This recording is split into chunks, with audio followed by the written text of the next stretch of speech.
चुनाव के मुद्दे में इस समय उत्तर प्रदेश में सिर्फ भाजपा ही भाजपा है। भाजपा से सिवा कोई ऑप्शन है नहीं, जिसको जितना बोलना बोल ले, भाजपा के सिवा कोई नहीं। विधानसभा में तीनों प्रत्याशी नेतृत्व कर चुके हैं और इन तीनों प्रत्याशियों में सबसे अच्छा प्रत्याशी अगर कोई है तो वो बहुजन समाज पार्टी के प्रत्याशी श्री अरिमर्दन आजाद जी हैं।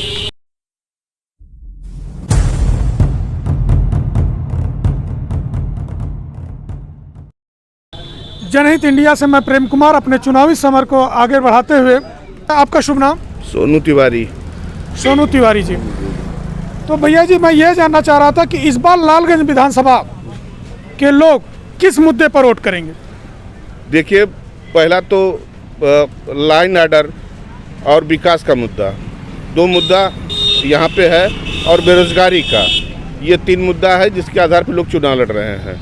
और मैं इस विधानसभा की बात करना चाहता हूँ। इस विधानसभा में तीनों प्रत्याशी नेतृत्व कर चुके हैं और इन तीनों प्रत्याशियों में सबसे अच्छा प्रत्याशी अगर कोई है तो वो बहुजन समाज पार्टी के प्रत्याशी श्री अरिमर्दन आजाद जी हैं। अच्छा, इस बार जो सबसे अच्छे प्रत्याशी अरिमर्दन आजाद जी हैं। जी जी जी।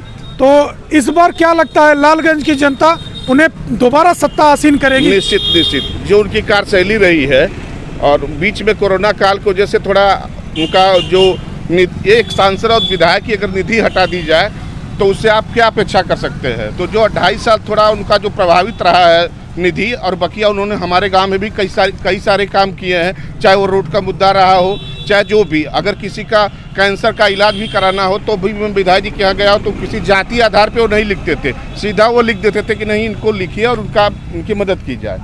लेकिन हम इसी चुनावी सफर में एक बार महिलाओं से मुलाकात हुई थी, जो दलित महिला थी, वो बोल रही थी कि हमारे ही बिरादरी के होने के नाते हम वोट जरूर करते हैं लेकिन वो हमारे सुख दुख में काम नहीं आते। अब रहा होगा, लेकिन मेरे नॉलेज में मैं भी जितनी बार, चाहे वो छतरी का मेरे गांव का मामला, अजय सिंह रहे, कैंसर से पीड़ित थे, मैं गया और माननीय सांसद तो विधायक जी तुरंत पैड पर लिखा और 3,85,000 रुपये उनके खाते में आ गया।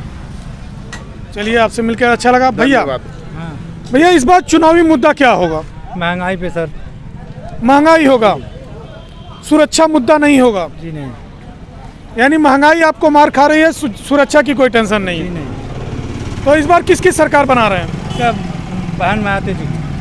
चलिए, अच्छा लगा। भैया, आप बताएंगे चुनावी मुद्दा क्या होगा? देखिए सर, चुनावी मुद्दा देखा जाए तो पिछले 2007 से लेकर 12 तक, 12 से लेकर 17 तक, और 17 के बाद अब तक 22 चल रहा है। तो अब तक जो सबसे बेहतर सरकार चली है तो बहुजन समाज पार्टी की चली है।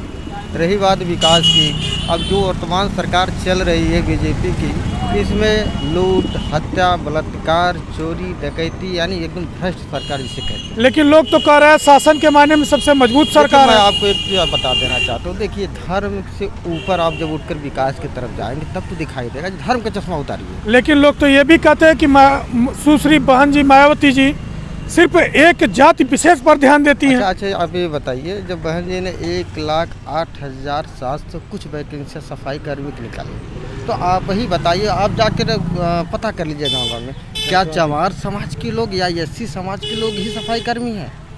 ब्लॉक में तमाम लोग सफाई कर्मी, आप पूछ लीजिए, हर सर्जन उन्होंने कहा कि सभी जातियों के लिए वैकेंसी है। अब आप इस बात की मुद्दा कर रहे हैं। 23 लाख वैकेंसियाँ उन्होंने निकाली, क्या एक जाति के लिए निकाली थी? नहीं, गलत बात है। लेकिन लोग तो ये भी बताते हैं कि उनके समय में अम्बेडकर ग्राम घोषित होते थे, जो अम्बेडकर ग्राम होते थे उसमें विशेष काम होते थे। देखिए, अम्बेडकर ग्राम से योजनाएं जब आई समग्र विकास के लिए, सर समाज की चाहे जो भी जातियाँ हों, पूरे अम्बेडकर ग्राम के नाम से पूरे गांव का एक तरफा विकास काम होता था। लेकिन चौतरफा विकास तो देखने को नहीं मिला, सिर्फ अम्बेडकर ग्राम में विकास देखने को मिला। देखिए, मैं बता रहा हूँ, जो अम्बेडकर ग्राम, अभी कुछ हमारे बगल में एक रितवा चंद्रभानपुर गाँव, जब वो उसमें चौहान ज़्यादा है, पासी समाज के हैं, SC बहुत कम है, जैसे चमार जाति के लोग, और उसमें जो कि ब्राह्मण भी हैं। जब अम्बेडकर ग्राम नाम से वो आया, विकास समग्र गांव के नाम से, तो वहाँ के वर्तमान प्रधान क्या कहे, अरे ये बाबा साहब के नाम से गांव हो जाए तो मेरा गांव नाम बदनाम हो जाएगा। अब बताइए, विकास करवाना ही नहीं चाहते हैं। जैसे अगर विकास ही करना है तो सिर्फ अम्बेडकर ग्राम करके एक गांव को क्यों चुनना? ऐसा पूरे सारे गांव को चुनना चाहिए। मैं आपको बता दूं, सारे गांव को अम्बेडकर के नाम पे तो जो 27,000 गाँव को जो अम्बेडकर ग्राम किया गया था, वो तो विकास हुआ ही हुआ। बाकी जो वहाँ के प्रधान है, ऐसा तो है ना कि प्रधान के खाते में पैसा नहीं आता था। बसपा सरकार ने उसके पैसों को रोक दिया था, उनके जो निधि पैसा वो रोक दिया था। ऐसा तो है ना, तो प्रधान की जिम्मेदारी बनती है ना, पैसा तो खूब आया तो काम कराओ ना, उसकी जिम्मेदारी है ना, क्यों बसपा की दोषी बना रहे हैं। चलिए ठीक है, आपसे मिलकर अच्छा लगा। भैया जी ये जानना चाहते हैं कि इस बार चुनावी मुद्दा क्या होगा, चुनाव किस चीज़ को सोच के होगा, बेरोजगारी, महंगाई, सुशासन या कुछ और, या जाति के आधार पर वोट पड़ेगा? ये भाई देखो, महंगाई तो बहुत जात उत की बात नहीं है, महंगाई बहुत हर चीज़ की, गरीबों के लिए हर चीज़ की परेशानी है। गैस सिलेंडर जहाँ 500 को 300 का वहाँ 1000 हो गया।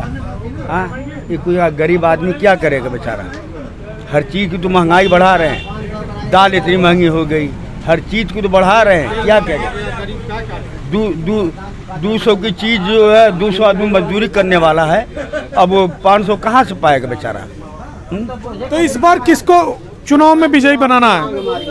कौन सा ऐसा शासन लग रहा है कि इस विधायक को या इस मुख्यमंत्री को बनाया जाए, वो इस महंगाई को दूर कर सकता है? विजय सरोज को। विजय सरोज जी इससे पहले भी विधायक रहे हैं, उन्होंने ऐसा क्या कार्य किया कि जो आज भी उनके ऊपर आस्था बनी हुई है? भाई एक बार और उनको देखा जाए, मान लो 2 बार 3 बार आदमी धोखा दिया, एक बार और देखो। किस मुद्दे पर वोट पड़ेगा?